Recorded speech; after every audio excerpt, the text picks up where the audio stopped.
ايوه بيتحط عليها طحينه وهي على النار. انا كده بكلمكم عن الشاورما اللحمه المصري.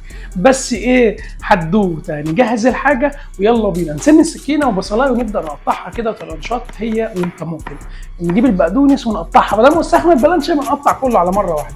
نجيب بقى قطعه لحمه طريه، ريب اي بقى، وش فرده، حته عرق فليتو، ونقطعها شرايح شاورما في بوله، ونبدا نتبل الشاورما. زيت، عصير ليمون، خل، ملح، فلفل اسود، توم باودر، بصل باودر، كزبره ناشفه، جوز الطيب، بهارات لحمه، معلقه كركم، ونبدا نعمل ميكس لكل ده. وانا عايزك تشم التتبيله دي وانت بتعملها. هنسيبها 10 دقايق او ربع ساعه على جنب تتبل. بعد كده في طاسه على النار فيها شويه زيت، والطاسه تكون سخنه، ونبدا نحط الشاورما.